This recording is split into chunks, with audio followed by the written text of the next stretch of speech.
Morning guys! Ito therapy time tayo sa Taytay. Nag-breakfast kami ng saging saba at kape. At ito si Madam Ann. Siya ay nakatira sa Taytay na pinsan ng aking BBF.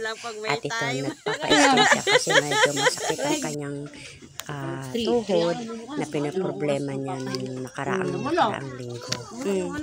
Pahinga lang ang kulang mo. Nawala yung sakit ko. Pahinga lang din pati. Sabi Dapat. niya, pahinga. Eh, paano nga kasi, kunwari, mahihiga ako.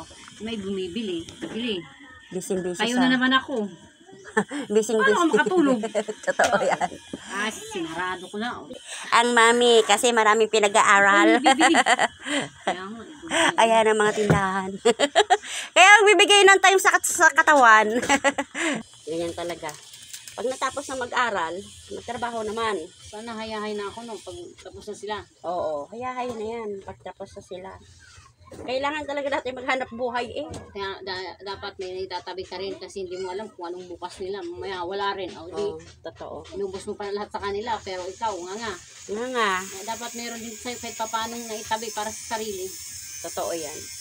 Kasi mahirap umasa, hindi pare-parehas, baka pag ano nila nag-asawa lang, or mayroon man madam naman yung asawa. Totoo yan. Diba? Ayan nga yung inaano ko, yung pag nag-asawa mga anak Iniisip mo. ko, lalo pag ako lang. Oo. Diba nagsisikap ako para sa kanila, pero hindi naman pwedeng lahat sa kanila lang. Kasi paano naman ako, alam nga naman ako, umasa ako sa kanila, hindi mo alam mo anong maging buhay nila. Or nag-asawa yan sila, o nagtrabaho man, o hindi man lang tayo maisip pa. Totoo yan. Kaya dapat meron ka rin para sa yung naitabi kahit konti. Pagdating ng araw, may madukot ka. Hindi ka magmamakaawa sa kanila na or porsigihin mo sila kung wala rin narating. Eh, di ba? Katulad kasi ng mga ano ko na counter ko dyan. Oo. Yung nanay daw nila, yung biyanan daw nila, hingi ng hingi. Wala rin naman daw sila. Nagagalit to pag di pinapadalahan. Mga ganyan. Yung umaasa sa mga anak. Sa mga anak. Eh, syempre, iba-ibang mga ugali ng mga asawa. Totoo. Eh, kung yung anak mo pwede mong daingan, eh, yung asawa, hindi mo alam. Totoo. Ikaw pang aawayin. Eh, pagdating ng araw. Sabi ko, diba, nare-realize ko lang habang na, ano ko, lalo pag mag-isa lang ako, mahirap din. Kasi sabi, alam mo tayo, ganito, bakit siya hingi ng hingi, nagpadala na kami, gusto na naman magpadala kami. Kasi kung wala kami anak, Totoo yan. Reklamo sabihin na nila. Yan ang buhay na hindi mo masabi. Hindi pa naman siya as in matanda, ang daming dahilan, paano nagtutungit, nagkaganyan. Ang hirap talaga ng ganyan, no? Kahit di naman pag umasa lang lahat, maibigay, nagagano na lang ako. Pero sa loob-loob ka, nag-iisip ko na, ang hirap pala talaga pagka tumanda ka, tapos yung mga anak mo, mga asa-asawa, tapos kung wala pa sila. Kaya, kung mayaman man, kung madamot nga rin, di ba? Oo, kung madamot yung babae. Kung under. Hindi mo kasi masabi, ngayon okay pagka hindi pa sila kinakasal. Pag kinasal na at alam merong something, di ba? Ikaw ang magiging kawawa pagdating ng araw. Ang lahat ng pinagsikapan mo para lang mawala ng parang bula. Kaya nare-realize ko talaga, mayroon ka talagang sayo. Kung nagsisikap ka para sa kanila, pero yung pagtanda mo, kailangan paglaanan mo rin, kahit paunti-unti. Totoo yan. Kasi hirap. Kasi mahirap pag wala kang madukot, ultimo pambili mo man lang ng bigas. Wala akong bigas dito, nasa probinsya o nasa bahay ka, tapos sila nandun sa mga bahay-bahay nila. Tapos wala kang pera. Maganda, dinadasal ko rin na kung mga anak ko, mga isip ako ba, yung maisip kami. Ganun. Maganda. Buti. Punasan natin. At puro bilog-bilog yung pawis mo, tatanggalin muna natin. Sunod, saksak na lang maya-maya. Yan. Hanggang 3 saksak naman yan eh. Luto na yung bilat ko.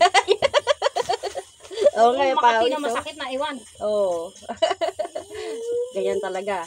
Sobrang kapal na ba ng taba mo, hindi mo na alam kung anong meron sa katawan mo. Laki naman ng bilbil ko natutama ibabago ko Ha? Nung nakaraan, di ba, slim ka? Nagda-diet ka, di ba? Stress, tapos kagutom kain kasi stress. Bunga ito. Bunga. Ito na yung bunga. Mga nararamdaman sa katawan. Pag stress kasi nakakapanghina ng katawan eh. Ma-stress ka lang, di ba, no? Okay lang mapagod eh. Ma-stress ka pa. Wala kang mapagod kasi lang. Pagod ka na, stress ka pa kasi sigaw dahil titigas ang mukha. Lalo na to, tigas ang mukha nito. Matigas ang mukha. Para saan ka ba bumabangon? Kay Arian. Si Bunso. So matigas ang mukha, ang aga ko pang bumangon yan sa umaga. Para gisingin. Tapos di kakain. Kumakain ako. Pagdating ng araw, mag-aasawa lang ng... Sabay ka din. iwanan lang kami ni Papa. Eh, ganun naman talaga. Pero, sana, at minsan, maisip niyo yung magulang nyo, ha? Oo. Bigyan nyo ng halaga. Kung ngayon, hindi nyo pinapahalagahan. Ano, pagdating ng araw na may marating na kayo, kahit wala kayong marating. Parang umihi ka ma. Ayan, puro pawis yan niya, oh. Isipin mo pa Pawis rin. na. Isipin mo pa rin yung magulang mo. Yung pawis, amayin mo.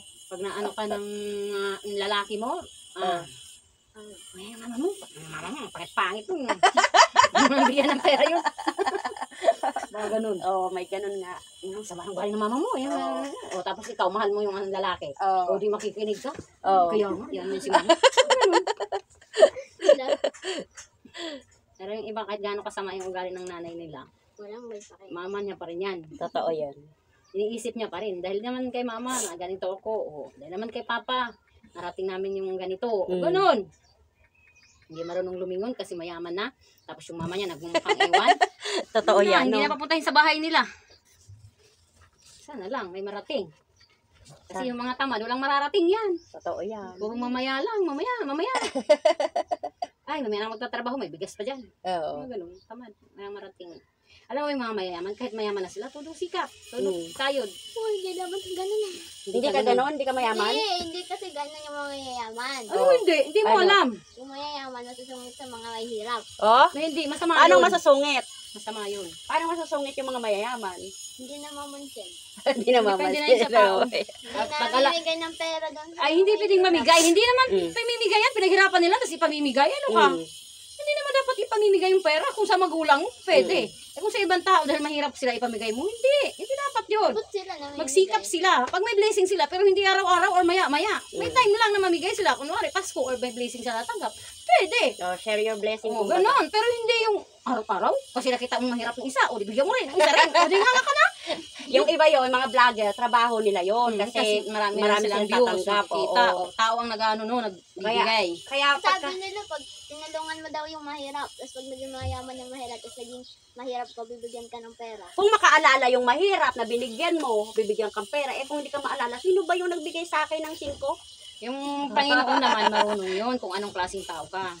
Kahit binigyan mo yung taong alam mo kailangan at walang kakayanan na magbalik sa'yo, Panginoon ang magtutulong sa'yo para madagdagan pa ulit yung mga blessing mo. Totoo yan. Intindihan mo? O, kasi alam mo naman, tinutulungan mo yan, wala namang kakayanan magbalik sa'yo.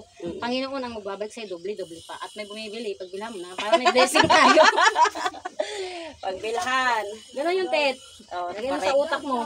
Correct. Ang advice Siya ni si Madam. Kate, ang pusong anak ni Anne. Mas magandang mag-inhale, exhale ka. Isang basa na. Yan. Para umano sa loob yung steam. Ma-absorb ng iyong lungs.